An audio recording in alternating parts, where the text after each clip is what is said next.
자, 봅시다.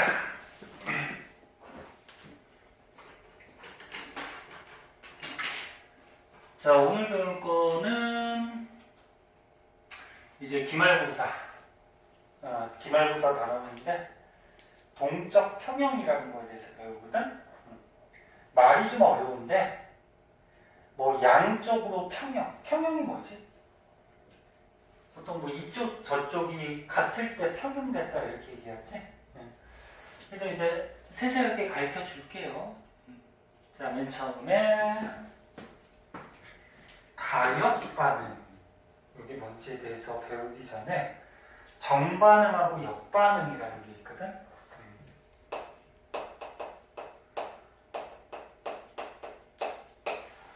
정반응은 뭐냐면은 뭐 예를 들어서 A라는 물질하고 B라는 물질이 반응했어요. 그래서 A, B라는 물질이 생성이 됐어. 그래서 반응물이 생성물로 이렇게 반응하는 거를 요거를 정반응이라고 얘기하고, 그 역반응은 뭐냐면 거꾸로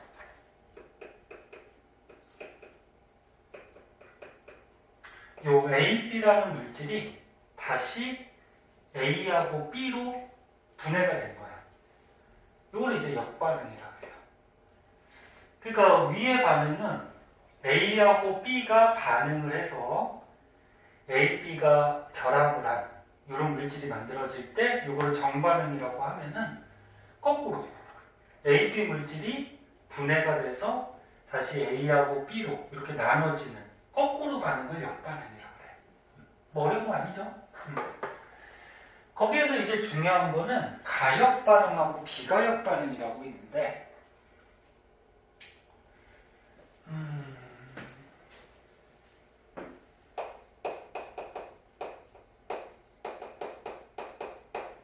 가역 반응, 역반응이 가능하다 그런 얘기야. 그러니까 요 위에 걸로 예를 들면은 A하고 B가 반응을 했어. 그래서 A, B가 생성이 됐어요. 이렇게 하는 반응이 정반응이라고 하면은 거꾸로 A, B가 분해돼서 다시 A하고 B가 되면 이건 무슨 반응? 역반응이죠. 근데 모든 화학 반응이 이렇게 정반응하고 역반응을 둘 다 할 수 있는 건 아니고, 정반응과 역반응을 할 수 있는 반응들이 있어요. 그때 요거 정반응도 가능하고 역반응도 가능한 이런 반응을 가역 반응이라고 해. 그럼 거꾸로 비가역 반응은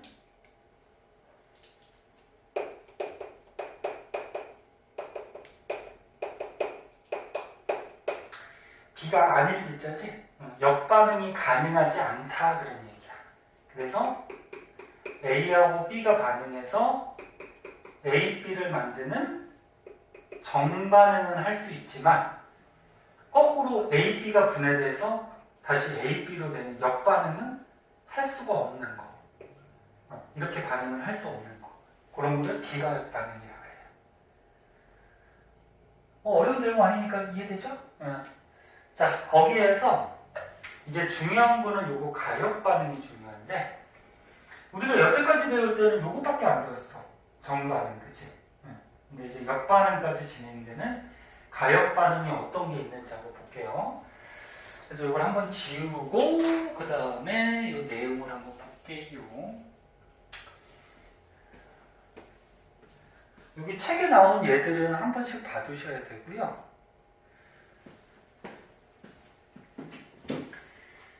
자, 대표적으로 가역 반응에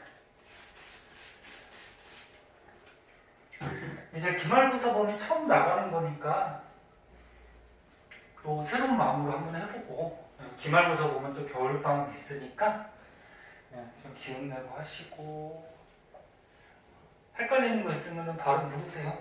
창피한 거 아니니까. 처음 배우는데 뭐 당연히 모르지. 그러니까 자꾸 질문을 하고. 자, 이거 말할 동안 책을 잠깐 보면은 가역 반응, 정반응도 가능하고 역반응도 가능한 거. 그런 종류의 뭐 이런 것들이 있어요. 물의 증발과 응축. 물이 있대. 물이 액체야. 액체인데 물을 가만히 두면 어떻게 되니? 증발을 하죠. 분자를 통해서. 그럼 기체로 바뀌어요. 그럼 수증기가 되거든. 그러니까 물이 수증기가 되는데 이 수증기들이 또 뭉치면 어떻게 될까? 물로 또 바뀌어요. 그래서 실제로 이렇게 비거에다가 물을 넣어놓고 뭐 뚜껑 같은 거 이렇게 막아두고 가만히 두면은 여기서 물이 증발을 할 거야. 증발을 해서 요 안에 이제 수증기들이 모여요. 이 수증기들이 점점 많아지다 보면은 수증기들이 또 뭉쳐서 어떻게 될까? 물로 또 바뀌기도 해요.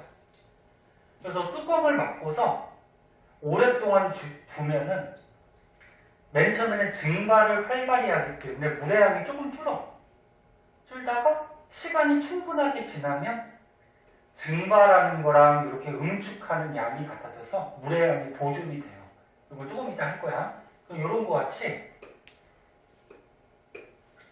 물이 수증기가 되는 정반응도 일어나고 거꾸로 수증기가 물이 되는 역반응도 이렇게 두 가지 반응이 다 일어날 수 있는 이런 게 가역 반응이 되죠. 그래서 이거 뭐 쉬운 거니까 여기다 그리고 그 다음에 두 번째 또 뭐 이런 게 있어요. 염화 코발트 육수화물의 생성과 분해. 말이 좀 어려운데 염화 코발트라는 물질이 있어. 육수화물은 뭐냐면 수. 무슨 숫자일까? 물 숫자지? 6. 여기 식에 나와 있듯이 물 분자가 6개. 그래서 여기다 적어 볼게요.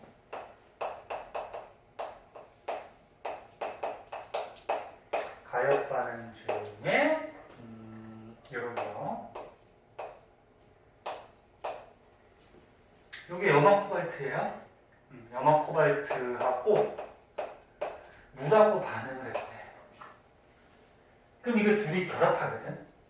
그럼 이렇게 돼요.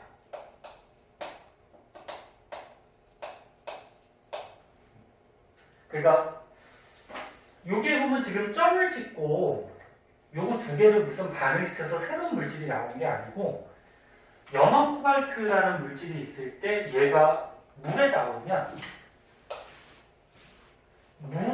물에 섞여 있는 이런 두 개 붙여야겠다. 육수화물 염화 코발트라는 걸 만들거든. 근데 얘가 색깔이 있어요. 그냥 염화 코발트는 저 책에 있듯이 푸른색이 띄거든. 근데 이 염화 코발트하고 물하고 섞이게 되면은 이게 붉은색으로 바뀌어요. 혹시 뭐 예전이나 뭐 이렇게 과학 공부할 때 염화 코발트 종이라고 혹시 들어본 적 있니? 없나? 네. 이게 종이가 있어 과학실에. 그 니트머스 종이 같이 이렇게 빼서 쓸 수 있는 종이가 있는데 염화 코발트 종이라는 게 있어. 얘는 요 종이에 요 염화 코발트가 묻혀져 있어요. 근데 얘가 어떤 성질이 있냐면 수분이 없을 때는 푸른색이에요. 근데 뭐 공기 중이나 아니면 요 종이에다가 물을 묻히게 되면은 이게 물하고 섞이는 과정에서 붉은색으로 바뀌거든. 그러니까 여기에 물이 닿으면 푸른색을 띠고 있다가 붉은색으로 바뀌는 거야. 그런데 물이 닿았어. 그래서 붉은색으로 바뀌었어. 근데 얘를 또 건조한 곳에 두면 어떻게 될까? 물이 또 날아가겠지. 증발하겠지. 그럼 증발하면 어떻게 되냐면 다시 물하고 염화 코발트로 분리가 돼요. 이렇게 분해가 돼. 그럼 물이 날아가 버리면은 붉은색에서 다시 무슨 색으로 바뀔까? 푸른색으로 바뀌겠지. 그래서 이 염화 코발트 종이 염화 코발트는 물이 있는지 없는지를 확인할 때 쓰는 거야. 그러니까 이 물질에 물이 닿으면 붉은색으로 바뀌었다가 또 물이 없어지면 다시 푸른색으로 바뀌고. 그래서 물로 확인할 때 쓰는 물질인데, 그럼 여기다 적어놨듯이 물이 반응하는 정반응도 일어나고 거꾸로 물이 증발해서 날아가면은 다시 얘네가 나눠지는 역반응도 일어나. 그리고 가역반응이지. 그 다음에 이제 황산구리 오수화물이라고 있어요. 얘를 한번 볼까? 자, 황산구리가 CuSO4, 황산구리. 오수화물. 물 분자가 5분자 정도 얘에 달라붙는다는 거예요. 그래서 황산구리 오수화물이 있는데, 얘가 황산구리하고 그 다음에 물하고 이렇게 분리가 될 때, 분해가 될 때. 근데 얘도 색깔이 있어요. 황산구리가 물하고 이렇게 섞여 있는 반응한 상태에서는 얘가 무슨 색을 띠냐면 푸른색을 띠요. 그래서 1학년 때 통합과학 기억나나 모르겠는데 요거 양이온, 음이온이거든. 근데 얘가 물하고 섞여 있다? 그럼 얘가 이온 상태로 있다라는 거야. 이온. 물에 녹으면 이온 되지. 기억나나? 그래서 구리가 여기 이온이 됐을 때 얘가 푸른색이 돼요. 푸른색. 근데 물이 날아갔어. 물이 날아가 버리면은 얘가 다시 고체로 섭취이 되거든. 그러면 구리가 고체일 때는 여기 구리만 있을 때는 붉은 색깔인데 얘가 황산구리일 때는 책에 있는 것 같이 흰색이 돼요. 흰색. 그래서 이 황산구리 같은 경우에도 색깔을 보면은 우리가 물하고 결합하고 있다. 물하고 결합하고 있지 않다. 이렇게 확인할 수 있죠. 근데 얘가 물이 떨어져 나가는 정반응도 진행을 하는데 거꾸로 이렇게 역반응도 얘는 할 수가 있어요. 그러니까 물이 날아갔다가 또다시 물이 붙었다가 이렇게 할 수가 있어요. 이런 게 뭐? 가역반응. 이런 얘들이 있다 정도만 알아두세요. 그 다음에 뭐 밑에 하나 더 나오는데 밑에 거는 이제 석회동굴. 석회동굴이라고 해서 석회암 시대에 지하수가 흐르면 이렇게 석회동굴이라는 게 만들어질 수가 있어요. 그때 석회동굴에서 석회암이 화학식으로 하면은 CaCO3거든. 읽으면 어떻게 읽을까? 탄산칼슘이지, 탄산칼슘. 이게 석회암이야. 그러면 석회암이라는 돌이 있는 땅에, 지역에 밑에 지하수가 들어가. 지하수니까 물이 들어간 거지. 그런데 이산화탄소를 포함한 지하수가 흘러 들어가면은 이산화탄소가 물에 녹으면 탄산이 돼요. 탄산.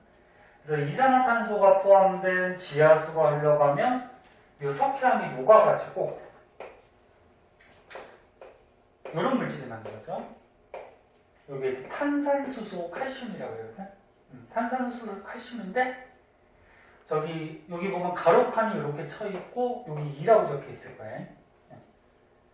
여기 금속이니까 양이온, 여기 2 플러스고 얘네들이 HCO3가 1-짜리거든. 그래서 합해서 1-짜리가 2개 있어야 된다 그런 얘기야.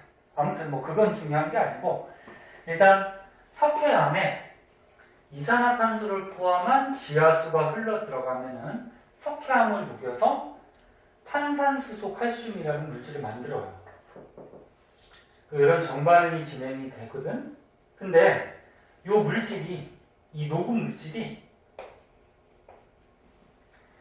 물 성분이 빠져나가면 다시 탄산칼슘 석회속으로 만들 수가 있어. 이것도 마찬가지 정반응, 역반응이 진행되는 가역반응이 되죠. 그래서 뭐 이런 거야. 이렇게 석회암 시대에 지하수가 이렇게 흘러 들어가면 석회암을 녹이거든요. 석회암을 녹여서 이제 석회 동굴이 만들어져. 동굴이 만들어지는데 그 안에 석회암이 녹은 물질이 이거야.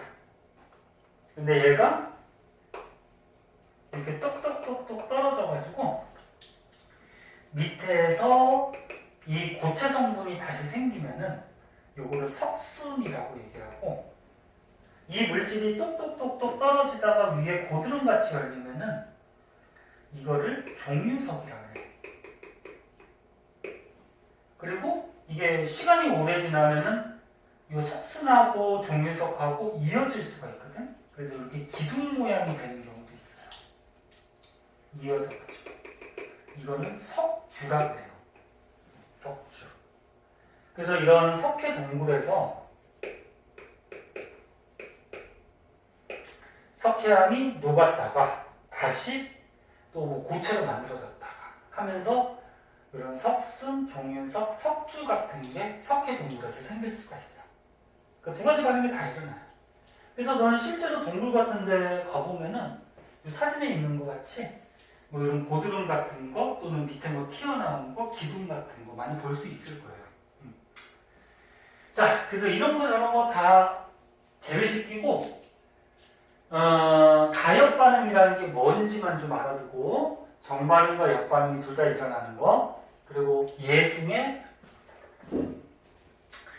책에 나온 거 정도만 한번 읽어보세요. 뭐 이런 반응들이 가역 반응이 되더라.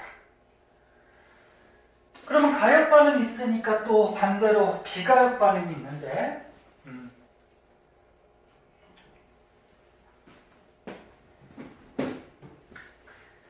자, 비가역 반응은 요 단원에서 그렇게 중요한 반응이 아니기 때문에 여기 책에 있는 걸로만 보고 넘어갈게요.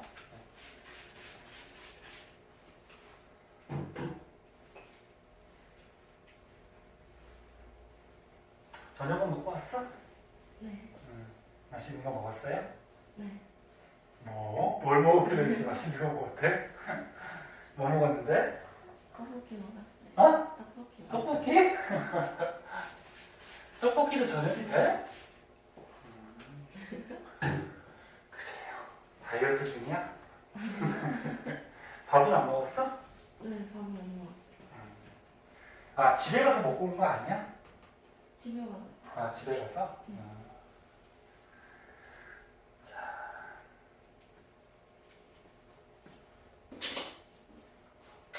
자, 비가역 반응. 비가역 반응은 뭐라 그랬어? 정반응은 일어나는데 역반응은 일어나지 못하는 거. 그런 거.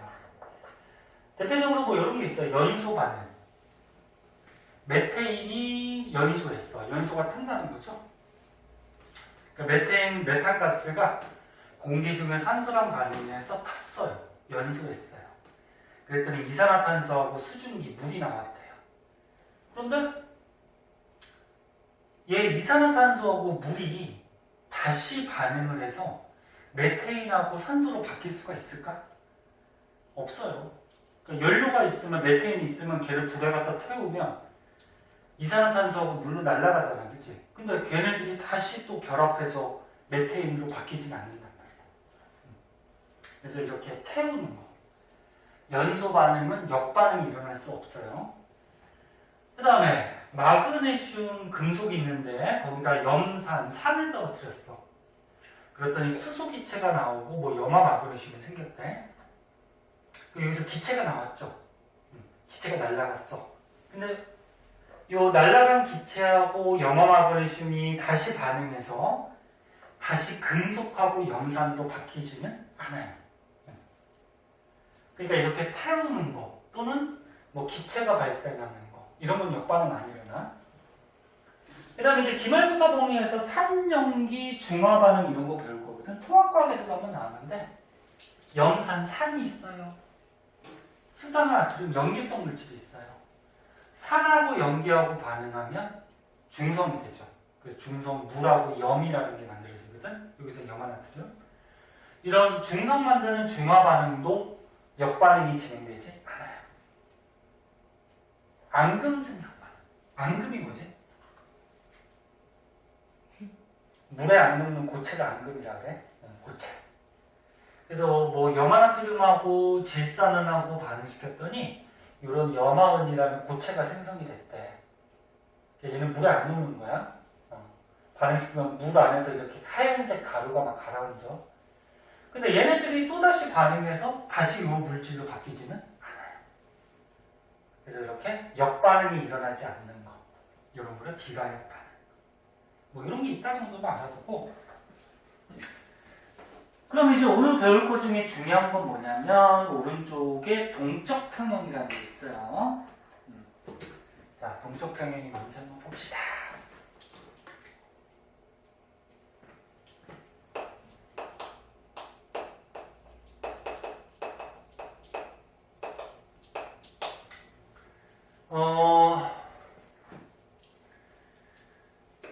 간단하게 A하고 B하고 반응해서 A, B가 됐어.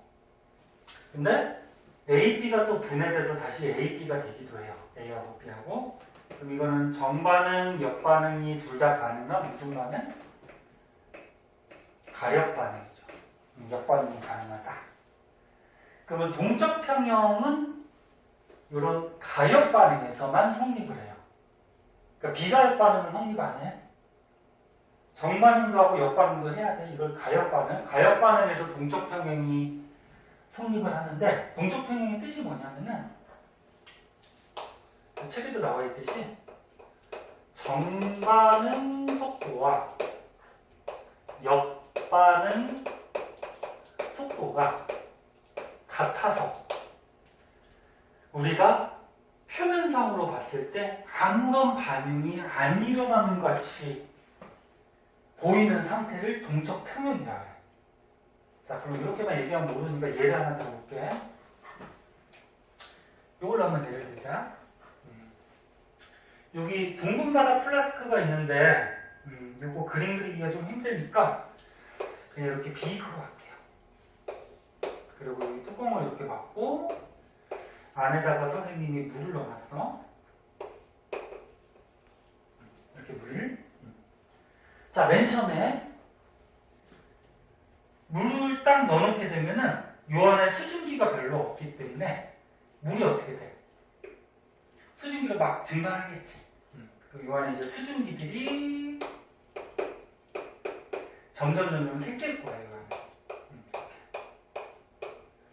그럼 수증기가 자꾸 생기다 보면은 맨 처음에 수증기가 적었을 때는 수증기들이 뭉쳐서 다시 물이 될 거 아니야. 근데 수증기가 적으니까 물 되는 양이 많아요, 적어요? 적겠죠. 그럼 맨 처음에 물을 넣어놨을 때는 요게 증발하는 거야.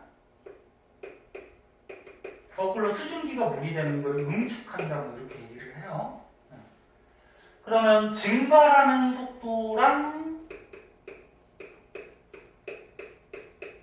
거꾸로 응축되는 속도 중에 처음에는 누가 더 빠를까? 증발 속도가 더 빨라요. 왜? 요 안에 수증기가 조금밖에 없으니까 증발을 더 활발히 해. 근데 시간이 지나면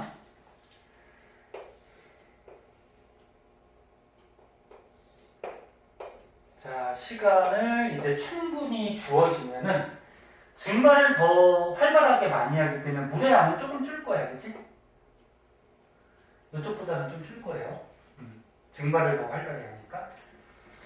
그럼 이 안에 수증기가 많아졌어.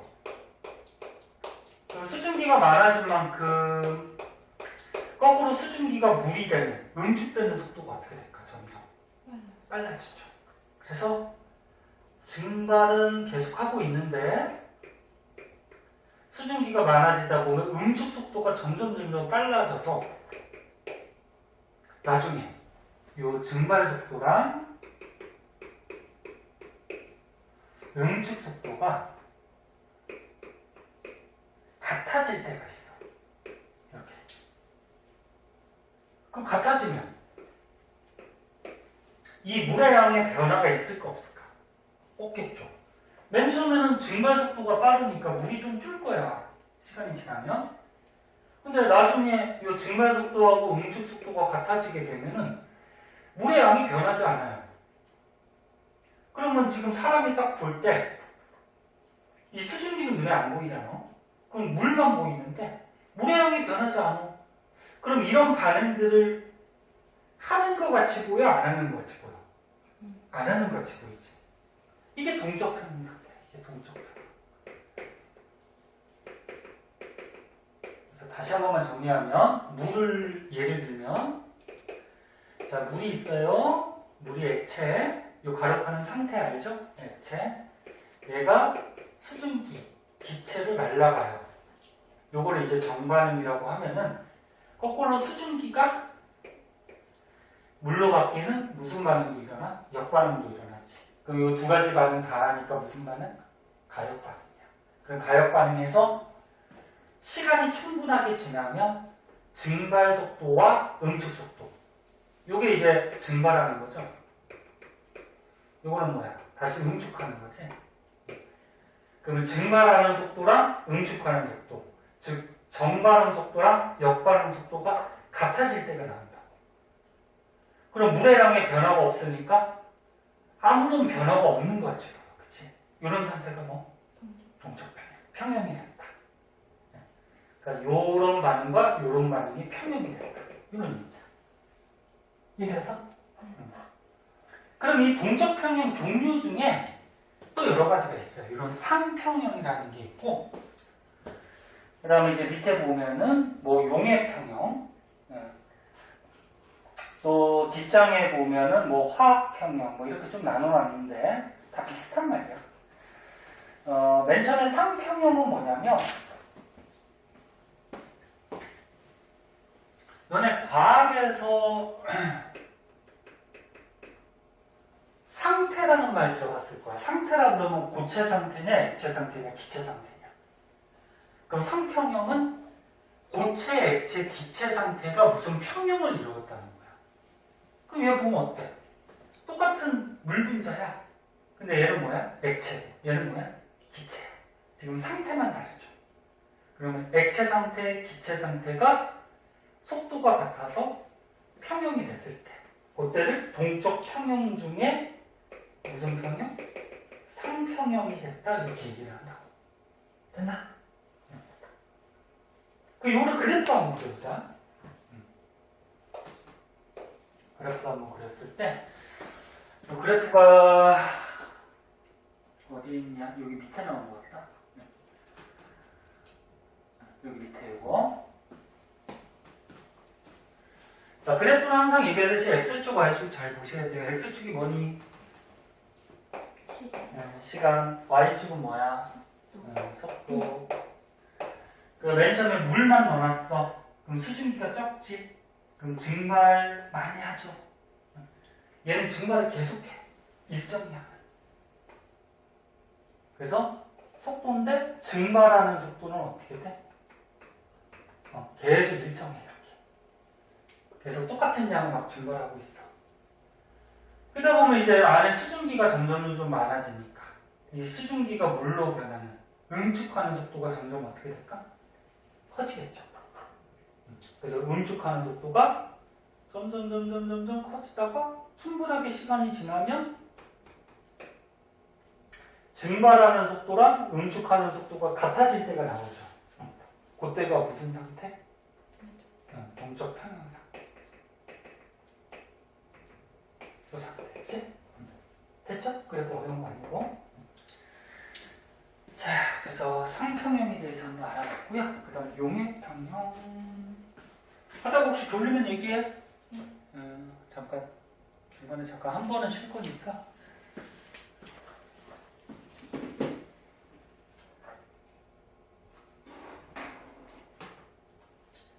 용해가 뭐니? 용해.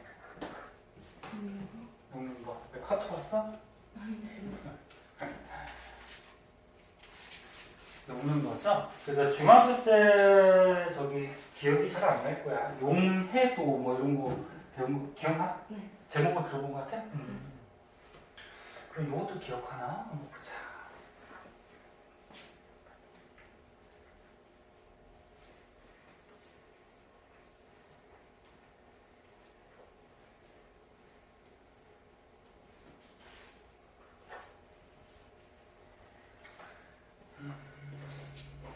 기본 지식으로. 여기 설탕을 녹였으니까 설탕을 넣어볼까? 설탕이니까 소금 넣자.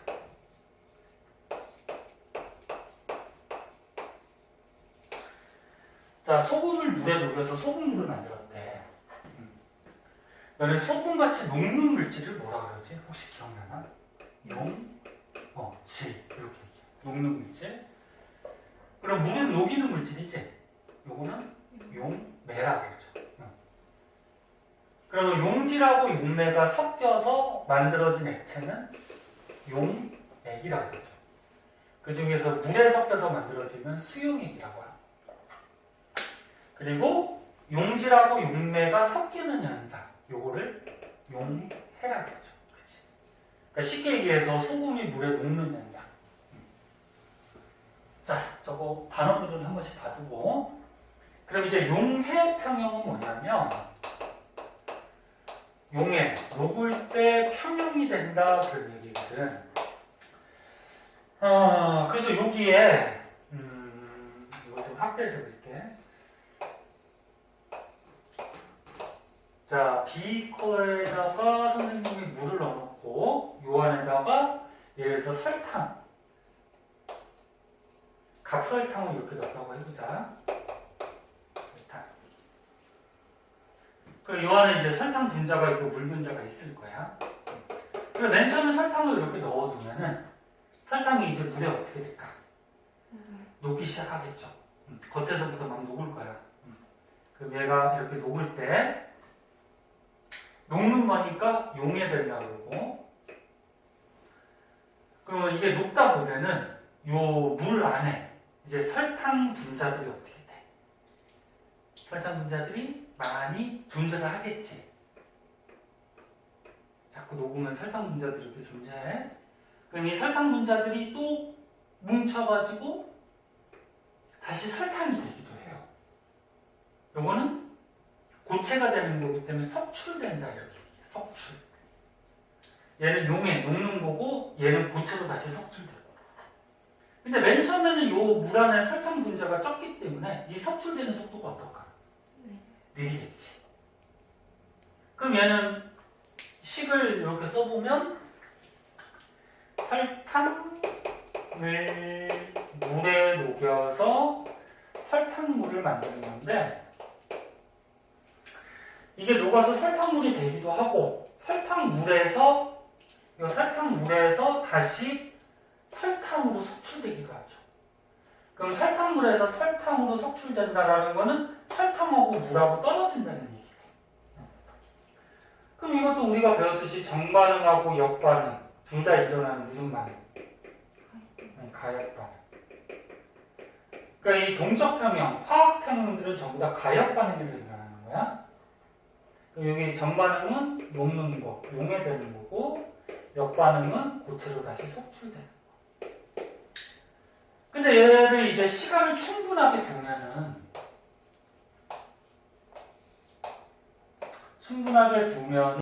맨 처음에 녹는 속도가 빠르니까, 녹는 속도가 이렇게 있어요. 일정하게. 똑같았냐? 근데 석출되는 속도가, 요 안에 설탕 분자들이 많이 녹으니까. 아까보다는, 그치. 설탕 분자가 많이 있으니까 석출되는 속도가 자꾸자꾸 증가하겠지. 그러다가 시간이 충분하게 지나면 어떻게 될까? 용해되는 속도랑 석출되는 속도랑 같은 상태가 되겠지. 그럼 이제 요 설탕의 양은 더 이상 변해 안 변해? 안 변하죠. 이런 상태가 뭐? 동적 평형 상태. 동적 평형.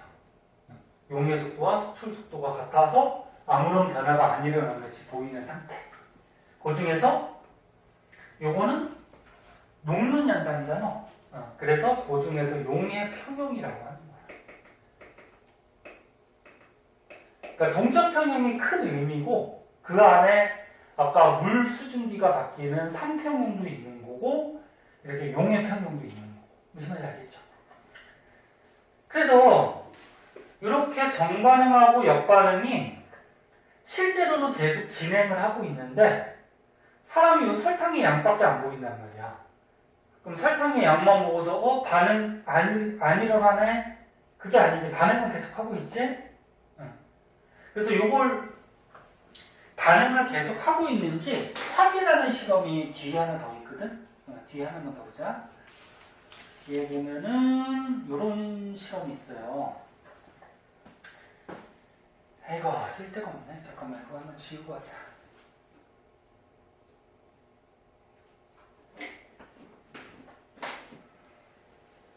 그리고 사진 찍어주는 것도 저 집에 와서 한 번씩 복습할 때 읽어보고 시험 때만 하려고 그러지 말고 평상시에 조금씩 해요.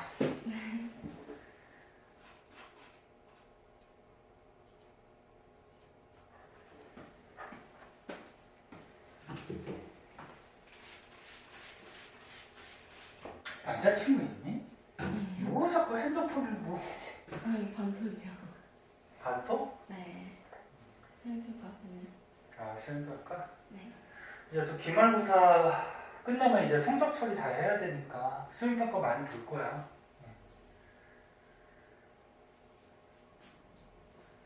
에이가 수학여행 갔다 올 때까지는 좋았을 거 아니야. 그치? 재밌게 놀고, 그치? 갔다 오니까 이제 또 할 게 많아지고. 날씨는 좋았어? 날씨 너무 좋았어요. 되게 좋았어? 네. 제주도가 날씨가 변화가 심해가지고 어제는 맑았는데 오늘은 또 뭐 바람 불고 막 흐리고 막 그러거든. 3일 내내 괜찮았어? 3박 4일이라 그랬지? 네. 다 괜찮았어? 네.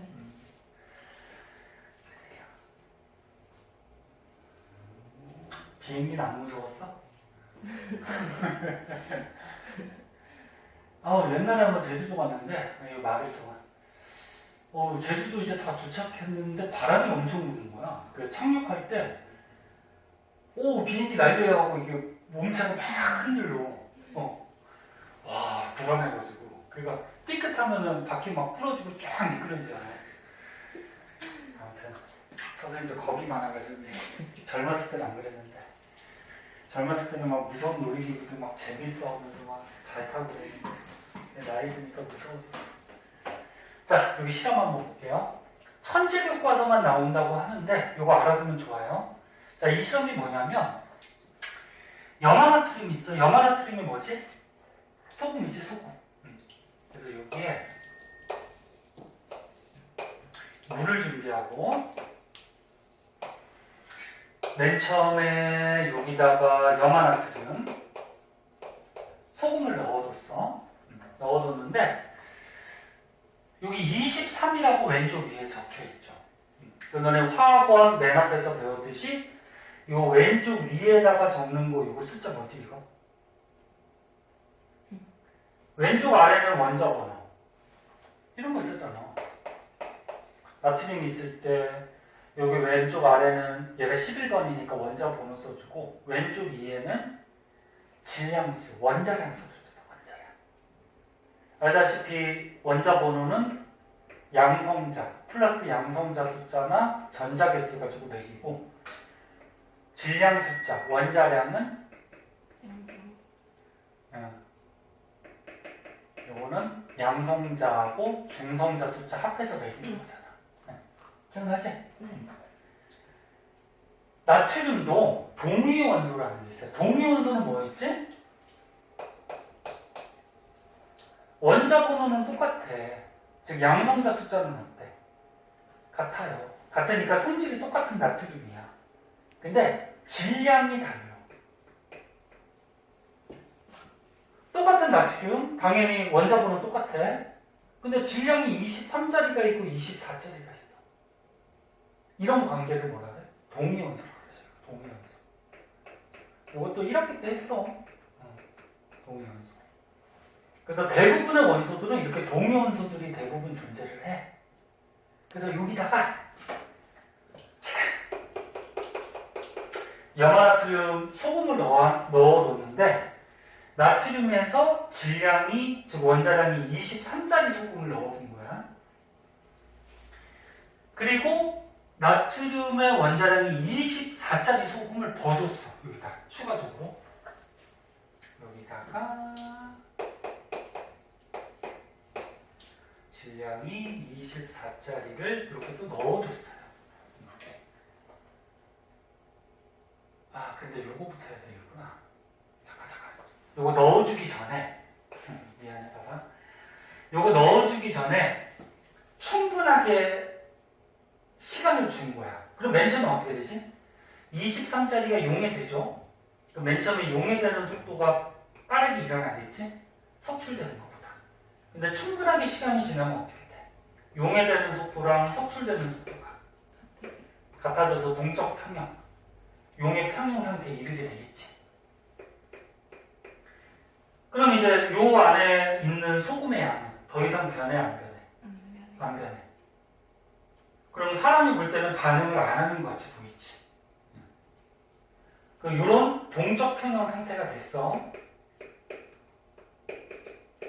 동적 평형 상태에서 아무런 변화가 일어나지 않는 것 같이 보여. 근데 여기다가 얘를 이제 추가적으로 더 넣은 거야. 더 넣으면 어떻게 되냐면은 23짜리 이 나트륨이 어떻게 돼? 물에 자꾸 녹겠지. 그럼 또 섭취이 돼. 근데 섭취이 될 때는 이제 24짜리가 들어왔으니까 얘가 또 물에 녹아서 24짜리가 어떻게 될까? 섭취이 되겠지. 그래서 시간이 충분하게 지났을 때 요 안에 소금을 또 조사를 했더니 요 소금 안에 두 가지 나트륨이 다 존재한다는 거야. 누구? 23짜리 원래 있던 것도 있고 24짜리 새로 넣어준 것도 있고. 만약에 요 반응을 계속 진행을 안 하면 요 밑에 있는 소금은 23짜리만 계속 있겠지. 이걸 안 한다고 하면 이게 남아있을 거 아니야? 근데 얘를 넣어줬더니 얘가 녹으면서 섭취이 됐다라는 거죠. 그럼 요 소금 안에 누구도 나타났다? 24짜리 나트륨도 나타났다는 거야. 그럼 결국적으로 뭐야? 아무런 반응을 안 하는 것 같이 동적 평형 보이지만 실제로는 어떻게 된다? 자꾸 녹고 자꾸 섭취이 되고 그래서 넣어준 것도 섭취이 되니까 요 밑에는 24짜리도 나타날 수가 있다는 거죠. 이해됐나? 그래서 실제로는 반응을 계속하고 있어요. 반응 안 한다는 건 안 되고. 자, 그래서 이런 게 이제 동적 평형, 용해 평형까지고 어차피 한 거니까 밑에 화학 평형 하나만 더 하고 시작. 네? 그거까지만 하고 잠깐 쉴게요.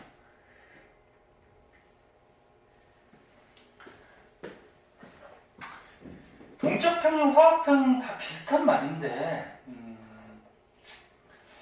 여기 책을 먼저 볼까? 화학 반응에서 정반응, 역반응이 같은 속도로 일어나서 반응물과 생성물의 농도가 일정하게 유지된다. 농도가 일정하다는 것은 그 양이 일정하다는 거지. 그럼 아까 동적 평형은 거의 비슷한 말이지. 동적 평형은 정반응과 역반응 속도가 같아서 반응이 안 일어나는 것 같이 보이는 거. 즉 양이 보존되는 거잖아. 그럼 반응물하고 생성물이 똑같이 유지되는 거. 뭐 비슷한 말이죠. 그래서 뭐 단어가 그렇게 중요한 건 아니고 의미를 알아둬야 되는데 여기 탐구 자료 참을 한번 볼게요. 자,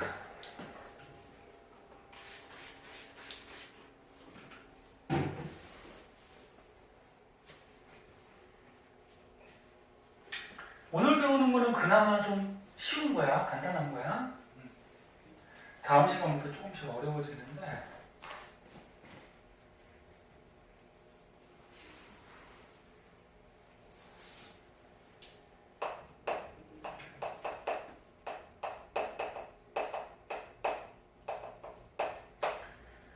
자, 여기에 NO2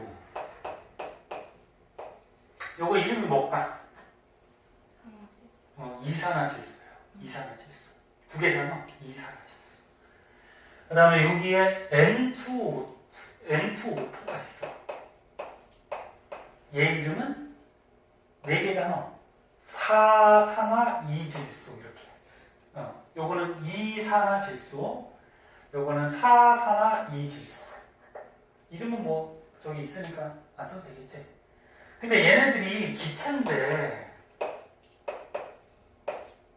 색깔이 있어요. 이 색깔은 뭐 문제 주어질 텐데 뭐 혹시 모르니까 외워두셔도 되고 이 이산화질소가 책에 있는 것 같이 젓갈색을 떼요. 젓갈색이라 그러면 빨간색하고 갈색이 좀 섞여 있는 그래서 여기 책에 있는 것 같이 약간 이런 색깔. 네? 네. 그 다음에 사산화 이질소는 색깔이 없어요. 무색 기체야. 요 공기 중에 있는 질소, 산소 같이 색깔이 없어. 근데 맨 처음에 여기 시험관에다가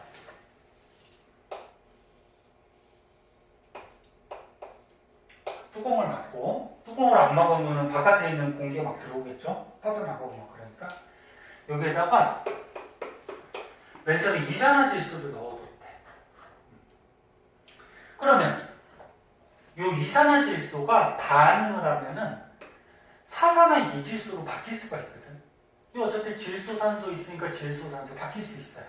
근데 얘가 또 이산화질소로 바뀌기도 해요. 그럼 이거는 정반응도 일어나고 또 무슨 반응도 일어나? 역반응도 일어나면 무슨 반응? 가역 반응이에요. 그럼 화학식까지 완성시켜보자. 질소가 하나고 여기 두 개야. 그럼 개수가 맞아야 되지. 그럼 앞에다 얼마 붙여? 2 붙이면 질소 2개, 질소 2개. 그러면 산소가 4개, 산소 4개 맞다. 그치? 이렇게 되는 거지. 그때 너는 1학기 때 배웠듯이 화학 방정식을 잘 꾸몄을 때 요 앞에 있는 개수가 무슨 비가 된다 그랬지 너? 요 개수가 뭐 몰비 또는 뭐 분자수비, 뭐 기체의 경우에는 뭐 부피비 뭐 이런 것들이 되잖아, 그렇지? 몰이라는 게 이제는 안 헷갈리죠? 묶음 단위지. 개수라고 생각하면 돼. 개수비. 그럼 이게 무슨 말을 뜻해? 이산화질소가 2몰이 반응하면 사산화 이질소가 1몰이 생성이 되는 거지. 그럼 거꾸로 역반응도 일어나니까 사산화 이질소가 1몰이 반응하면 이산화질소가 2몰이 생긴다는 거야. 이해됐나? 이렇게 돼. 그럼 맨 처음에 얘만 넣어놨어. 그럼 얘만 넣어두면은 얘가 안에서 지네들끼리 막 반응해서 뭘로 바뀌어? 얘로 바뀌겠죠. 그러면 얘가 이렇게 바뀌는 속도가 맨 처음에는 활발할 거야. 왜? 얘가 지금 없잖아. 얘는 없으니까 이렇게 되는 반응은 처음에는 안 일어나겠지. 이해됐나? 그래서 얘가 이렇게 바뀌는 반응이 일어나는데 그러면 얘가 점점 많아지겠죠. 많아지니까 시간이 지나면서 지날수록 어떻게 돼? 이렇게 역반응하는 게 점점 빨라지겠지. 게다가 충분하게 시간이 지나면 정반응 속도하고 역반응 속도가 어떻게 될까? 같아지겠지. 이해됐나? 같아진 게 동적 변화. 그 중에서 이런 기체들의 농도가 일정해지는 거, 다른 말로 뭐 화학평 그렇게 얘기해요. 근데 뭐 단어가 중요한 건 아니에요. 그럼 맨 처음에 얘가 무슨 색깔이라고? 젓갈색. 이게 젓갈색 기체가 있어. 근데 자꾸 얘로 바뀌지? 얘는 색깔이 있어, 없어? 없어. 그럼 자꾸 이렇게 바뀌면 이 안에 시험관 안에 색깔이 그치, 옅어지겠지. 맨 처음에는 얘밖에 없었는데 자꾸 무색 기체로 바뀌니까 옅어지겠지. 그럼 계속 옅어질까? 계속 옅어질까? 그럼 나중에 무색으로 다 바뀌니? 아니죠. 무색으로 다 바뀌었다는 거는 이 반응만 일어나서 전부 다 얘로 바뀌었다는 거지. 근데 아까 전에 얘기했듯이 정반응과 역반응 속도가 같아지면은 얘네들의 농도, 양은 유지가 될 거 아니야. 그럼 젓갈색이 옅어지다가 어떻게 되는 거야?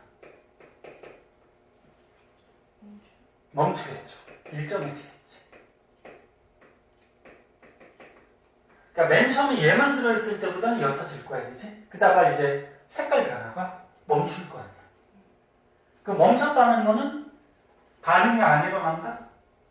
아니죠. 반응이 일어나지. 하지만 정반응과 역반응 속도가 같은 상태인 거지. 이때 상태가 동적 평형 또는 뭐 농도가 일정해질 때는 뭐 화학 평형 이렇게 얘기를 해주는 거죠. 이해됐나? 그럼 얘를 그래프로 한번 그려보자. 그래프가 여기 밑에 나올 텐데 안 나오나? 오른쪽에 나오나? 왼쪽에 나오나? 왼쪽 밑에 있죠? 잘 봐. 봐봐. X축이 뭐야? 반응 시간. 시간이 지난 거야. Y축이 뭐야? 농도. 그러니까 요 안에 요 기체들의 농도. 근데 맨 처음에는 누구밖에 없었어? 이산화질소. 맨 처음에 요 이산화질소가 이만큼 있었어. 그럼 이산화질소를 넣어두면은 시간이 지나면 자꾸 얘로 바뀌지. 그럼 얘는 줄어들지. 그리고 자꾸 얘가 생기니까 얘는 어떻게 돼? 맨 처음에 하나도 없었는데 늘어나겠지. 사산화질소. 그치? 그래서 얘는 줄어들고 얘는 늘어나. 근데 얘가 몇 개가 반응해서? 2개가 반응해서 얘가 하나가 생기지. 그럼 얘는 하나, 2개가 반응하여서 나중에는 일정하게 되는 거야. 근데 얘는 몇 개가 생겨? 1개가 생기는 거야. 그래서 나중에 일정하게 되지. 이해할 수 있니? 네? 저 그래프하고 달라. 왜 다른지 얘기해 줄게. 요거 이해됐어? 됐어요. 얘는 2개가 없어지는 거야. 없어진다기보다 바뀌는 거지. 그때마다 얘가 몇 개가 생겨? 하나가 생기니까 그래프의 기울기가 좀 다르겠지. 그래서 나중에 이렇게 일정해져. 요게 무슨 상태? 화학평형 상태. 반응 안 하는 거 아니라고 했어? 반응 계속 하고 있는 거야. 이 반응이, 그치? 요 그래프는 뭐냐면 거꾸로 한 거야. 요 실험이 아니고 맨 처음에 이산화질소를 넣어둔 게 아니고 맨 처음에 여기 사산화이질소를 넣어둔 거야. 거꾸로. 그럼 맨 처음에 사산화이질소를 넣어두면 무색이겠지, 무색. 근데 자꾸 이런 반응을 해. 그럼 적갈색의 기체가 자꾸 생기겠지. 그럼 얘는 어떻게 될까? 적갈색이 점점 진해지는 거지. 얘가 생기니까. 그다음 나중에 어떻게 돼? 일정해지겠지. 근데 얘가 하나가 반응할 때 얘가 몇 개가 생겨? 2개가 생겨. 그러니까 얘가 하나가 줄어들 때마다 얘는 몇 개씩 생겨? 2개씩 생겨. 이해할 수 있겠니? 네. 그러니까 이 실험하고 저 실험하고 조금 달라. 이 실험은 뭐였어? 얘를 맨 처음에 넣어둔 거고 이 실험은 뭐라고? 얘를 맨 처음에 넣어둔 거야. 그래서 그래프가 지금 다르게 나온 거야. 됐지? 네. 이렇게 해줘. 자, 그래서 가역 반응하고 동적 평형, 화학 평형 이런 것들의 의미에 대해서 알아봤고요. 조금 쉬었다가 뭐 대표적인 문제 조금 풀고 다음 단원 좀 넘어갈게요. 네, 조금 쉬었다 할게요.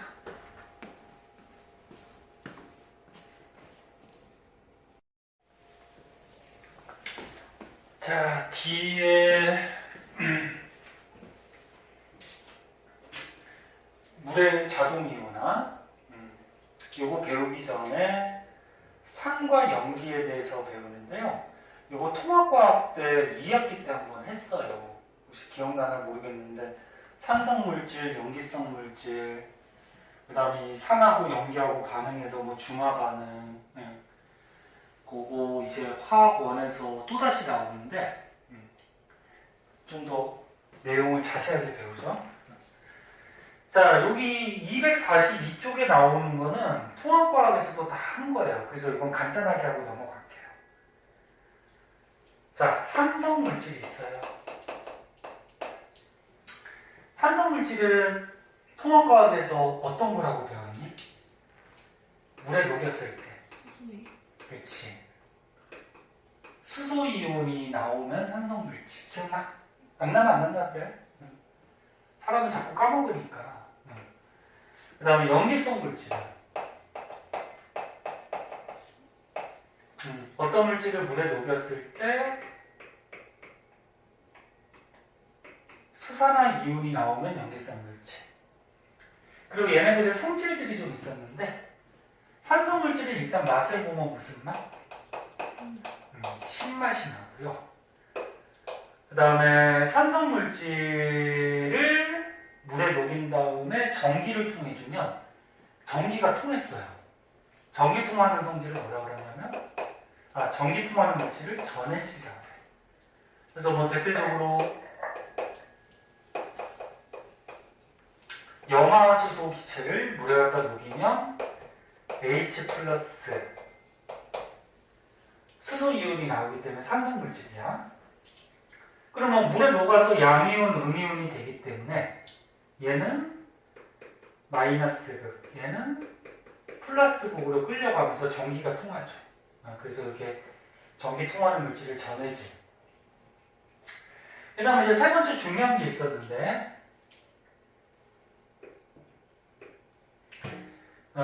일부 금속에, 모든 금속은 아니야. 일부 금속에 산을 떨어뜨리면 어떤 기체가 나왔었어. 무슨 기체인지 기억나나? 수소 기체. 그래서 뭐 대표적으로 마그네슘 잘 나오는데, 마그네슘에다가 여기서 염산 같은 걸 떨어뜨리면 여기에서 수소 기체가 뽀글뽀글 나와요. 수소 기체. 그 밖에 이제 뭐 염화 마그네슘 뭐 이런 게 생겨. 요거 중요했었고, 그 다음에 네 번째 탄산칼슘. 탄산칼슘이 화학식이 요거였어. 탄산칼슘. 탄산칼슘으로 이루어진 게 아까 석회동굴 할 때도 나왔죠.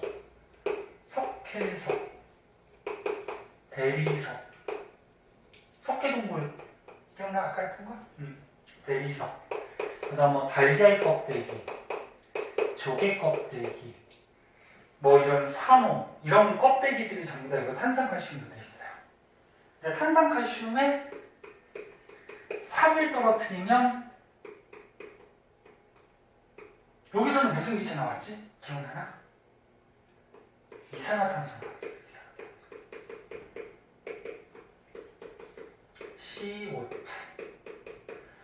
CO2 나올 수 있죠. 그 밖에 뭐 물도 생기고 염화칼슘도 생기고 하거든. 그 밖에 다른 거지. 여기서 일단 중요한 건 요거. 그래서 산성 물질은 수소이온 나오고, 일부 금속에 산 떨어뜨리면 수소 기체 나오고, 탄산칼슘에 산 떨어뜨리면 이산화탄소 나오고, 그리고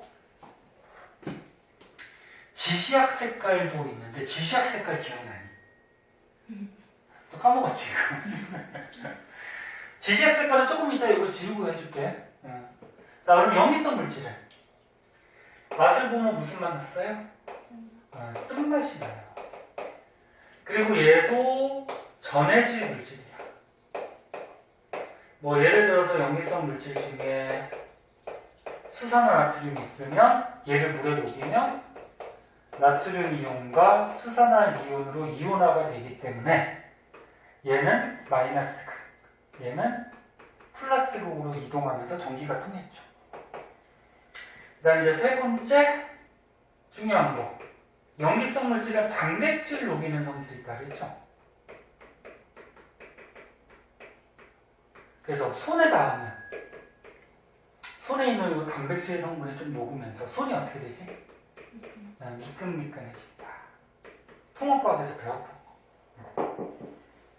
그래서 얘가 나오고 단백질 녹이는 성질이 있고, 그리고 마찬가지로 또 지시약이 나오는데, 지시약 색깔은 이거 한번 지우고서 할게요.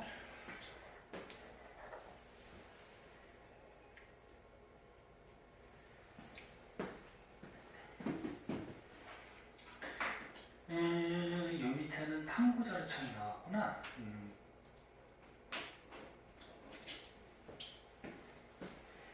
기억나는 지시약 없어? 리트너스 종이. 그 다음에 액체 중에 페노트탈레인, 메틸오렌지, BTB 이런 거 있었지. 이름은 기억나지? 네. 색깔이 조금 헷갈려서 그렇지. 네. 색깔 다 기억나? 외웠던 것 같아요. 이번 기말고사 때 그 색깔 다 알아야 돼. 그래야지 문제 푸니까. 자, 지시약. 지시약이라 그러면 수용액, 용액의 액성이 어떤 건지를 확인하는 건데, 확인하는 약품, 뭐 종이 이런 건데, 뭐 용액의 액성. 액성이 뭐냐면 액체의 성질. 그러니까 산성이냐 중성이냐 염기성이냐 액체의 성질을 확인할 때 쓰는 거죠. 자, 그래서 선생님 통합과학 때 같이 배웠었잖아요. 기억나나, 서린이? 네. 외울 때 뭐 여러 가지 뭐 그냥 외우기만 하면 되는데 리트머스 종이. 리트머스는 종이도 있고 리트머스 액도 있어요. 액체도 있어. 어차피 색깔은 똑같아. 자, 얘가 산성, 중성, 염기성이 있을 때 리트머스 종이는 푸른색 리트머스 종이랑 붉은색 리트머스 종이가 있는데 푸른색 리트머스 종이에 산성 물질이 닿으면 붉게 변했죠. 그러면 붉은색 리트머스 종이에 산성이 닿으면 그건 색깔 변하는 거 아니야. 중성 확인하는 건 없고 그 다음에 붉은색 리트머스 종이에 염기성이 닿으면 이거 어떻게 돼? 푸른색으로 바뀌었죠. 이게 거꾸로라서 선생님은 그냥 이렇게 산불 이렇게 외운다 그래서 산성이 닿으면 붉은색. 아무튼 외우기만 하면 돼. 그 다음에 액체 중에 페놀프탈레인 용액이 있고 메틸 오렌지 용액이 있고 그다음 BTB 용액 뭐 이런 게 있었어요. 페놀프탈레인 색깔 어떻게 바뀌었죠? 그치. 기억하네. 무무빨. 빨간색이 붉은색. 그래서 페놀프탈레인은 염기성일 때만 붉은색으로 바뀌어요. 그래서 염기성 확인할 때 많이 쓰는 거고. 메틸 오렌지는 그치. 빨로모. 요거 어떤 책은 주황색으로 하는 책도 있는데 보통 빨로모. 그래서 메틸 오렌지는 산성일 때만 붉은색으로 바뀌어요. 근데 얘는 잘 안 나와. 시험에는 요거. 페놀프탈레인, BTB. 리트머스 종이도 잘 나오고. 근데 BTB는 어떻게 바뀌지? 그치. 노초파. 다 기억하네. 노초파. 무지개 색깔. 그래서 얘는 산성, 중성, 염기성일 때 색깔이 다 바뀌기 때문에 중화 반응. 용액이 산성이냐, 중성이 됐냐, 염기성이냐 확인할 때 많이 쓰죠. 색깔 외우셔야 돼요. 자, 그리고 여기 탐구자료창이 하나가 나오는데 요거까지만 오늘 해야 될 것 같아요. 시간이 없으니까 그 오른쪽 거는 이제 다음 시간에 할게. 자, 여기에 봤더니 이렇게 여러 가지 물질들을 준비했네요. 그러고서 이 물질들을 여러 가지 실험들을 한 거야. 자, 맨 처음에 전류가 흐르더래. 너네 아까 처음에 배웠듯이 산이나 연기나 전부 다 용액, 수용액 상태에서 전류 흘러 안 흘러? 흘리지. 그럼 요 중에서 지금 산연기 가지고 실험한 거거든? 근데 산연기 전부 다 전류가 흐르니까 공동적으로 흐르는 거야. 근데 푸른색 리트머스 종이를 붉은색으로 바꿨대. 요거 네 가지가. 그럼 이거 무슨 성질 갖고 있는 거야? 산성이죠. 그치? 그 다음 여기는 붉은색 리트머스 종이가 푸른색으로 변했대. 그럼 이거 무슨 성질? 염기성 물질이다. 그 다음에 마그네슘 금속하고 반응했더니 수소기체가 나왔대. 산성 물질이지? 그럼 염기성 물질이래. 금속하고 반응해도 변화가 없어요. 기체 안 나와요. 그 다음에 탄산칼슘하고 반응했더니 이산화탄소가 나왔대. 산성 물질. 염기성 물질. 아무런 변화 없어요. 반응 안 해요. 그래서 이 여러 가지 물질 중에 어떤 게 산성이고 염기성인지를 실험을 통해서 알아내는 거지. 그치? 근데 이거 전류 흐른다 요거 갖고는 분류할 수가 없지. 산연기를. 그래서 이런 방법들을 썼다. 여기 리트머스 종이. 그거고요. 뭐 다 했던 거고. 다음 시간에 배울 거 간단하게 예고를 해주면 이제 통합과학에서 안 배웠던 것들 나와요. 여기 보면 이제 아레니우스의 산연기. 이거는 배운 거야. 그러니까 물에 녹았을 때 수소이온 나오고 수산화이온 나오고 이게 산염기. 이거를 아레니우스 과학자가 얘기했다 그래서 아레니우스 산염기. 근데 이 아레니우스의 산염기로 산과 염기를 정의할 때 조금 예외적인 것들이 있거든. 적용 못하는 것들. 그런 것 때문에 다음 장에 브랜스테드 노우리 산염기라는 게 있어요. 얘는 뭐냐면 수소 이온을 가지고 수소 이온을 주는 놈을 산, 받는 놈을 염기 이렇게 또 정의하는 방법이 있어. 다음 시간에 배울 거야. 배울 거고. 그래서 산염기에서 이제 또 짝산, 짝염기, 뭐 양족성 물질 이런 것도 배울 거고요. 그래서 이런 걸 바탕으로 해가지고 이제 물의 자동 이온화, 그다음 pH는 배웠지 통합과학 때. pH 0부터 14까지 있는데 7이 딱 중성. 7보다 작으면 산성, 7보다 크면 염기성. 그럼 pH를 왜 그렇게 숫자로 표현을 했는지 뭐 그런 것들에 대해서 이제 다음 시간에 배울 거예요. 근데 여기 보면 막 이상한 식들이 있지, 그치? 숫자도 있고. 조금 헷갈릴 거야. 조금 헷갈릴 거고. 그런 것들에 대해서 다음 시간에 좀 알아보도록 할게요. 그래서 앞에 배운 거 저기 가역 반응하고 동적 평형, 화학 평형 거기 문제는 숙제로 좀 해오고 모르는 거 체크하고 갖고 오고. 그래요. 조금 쉬었다가 설명하도록 합시다.